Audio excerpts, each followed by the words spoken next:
Happy birthday, Nang! Happy 90th birthday. Ah, you are blessed kasi you have a long, beautiful life. Wish po namin lahat ay mas mahaba pang buhay, mas mabiyayang buhay, mas masaya pang buhay. No need to say Nanang, live to the fullest kasi Nanang talaga is like that.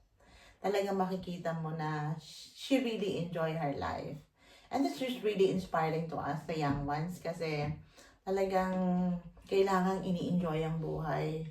Lalo na sa mga nowadays na marami ng chaos, marami ng problema ang mundo. Talagang even how busy we are in our work, kailangan talaga balance, kailangan talaga ma-enjoy. Ano bang hindi ko makakalimutan kay Nanang?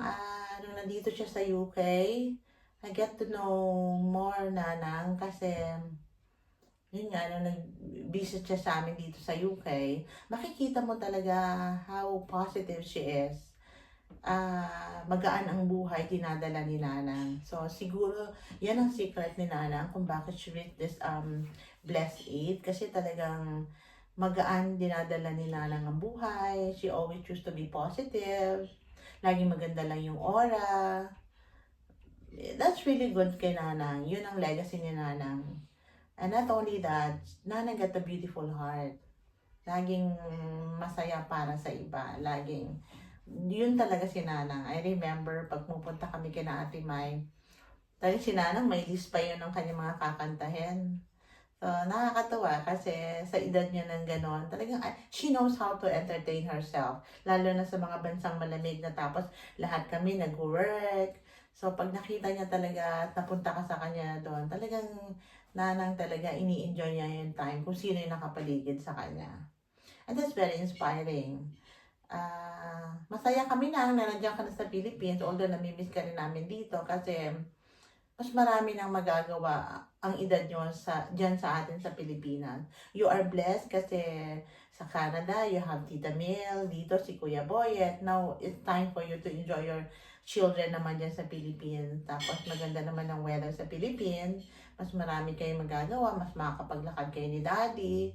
So, mas masaya na rin kami na nandyan kayo. So, enjoy lang nang. Make yourself always happy. Lakwatsa pa more. Kasi yun ata yun ang secret ng buhay ni Nanang. Talagang si Nanang nag-work, I'm pretty sure, nung young age niya. Ngayon naman talagang ini-enjoy niya na yung buhay niya.